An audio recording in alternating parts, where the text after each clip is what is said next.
Deux Chroniques, chapitre 15. L'Esprit de Dieu fut sur Azaria, fils d'Obed, et Azaria alla au-devant d'Asa et lui dit : Écoutez-moi, Asa et tout Juda et Benjamin. L'Éternel est avec vous quand vous êtes avec lui. Si vous le cherchez, vous le trouverez. Mais si vous l'abandonnez, il vous abandonnera. Pendant longtemps il n'y a eu pour Israël ni vrai Dieu, ni sacrificateur qui enseignât, ni loi. Mais au sein de leur détresse, ils sont retournés à l'Éternel, le Dieu d'Israël. Ils l'ont cherché, et ils l'ont trouvé. Dans ces temps-là, point de sécurité pour ceux qui allaient et venaient, car il y avait de grands troubles parmi tous les habitants du pays. On se heurtait peuple contre peuple, ville contre ville, parce que Dieu les agitait par toutes sortes d'angoisses. Vous donc, fortifiez-vous, et ne laissez pas vos mains s'affaiblir, car il y aura un salaire pour vos œuvres.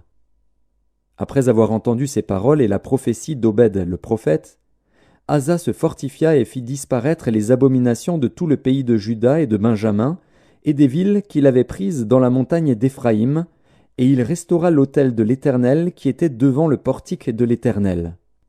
Il rassembla tout Juda et Benjamin, et ceux d'Éphraïm, de Manassé et de Siméon qui habitaient parmi eux, car un grand nombre de gens d'Israël se joignirent à lui lorsqu'ils virent que l'Éternel, son Dieu, était avec lui.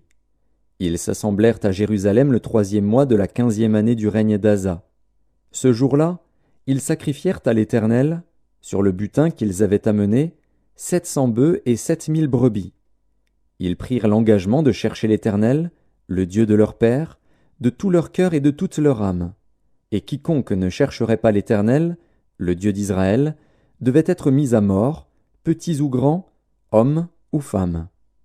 Ils jurèrent fidélité à l'Éternel à voix haute, avec des cris de joie, et au son des trompettes et des cors. Tout Juda se réjouit de ce serment, car ils avaient juré de tout leur cœur, ils avaient cherché l'Éternel de plein gré, et ils l'avaient trouvé, et l'Éternel leur donna du repos de tous côtés. Le roi Asa enleva même à Maaka, sa mère, la dignité de reine, parce qu'elle avait fait une idole pour Astarté. Asa abattit son idole, qu'il réduisit en poussière, et la brûla au torrent de Cédron. Mais les hauts lieux ne disparurent point d'Israël, quoique le cœur d'Asa fût en entier à l'Éternel pendant toute sa vie. Il mit dans la maison de Dieu les choses consacrées par son père et par lui-même, de l'argent, de l'or et des vases.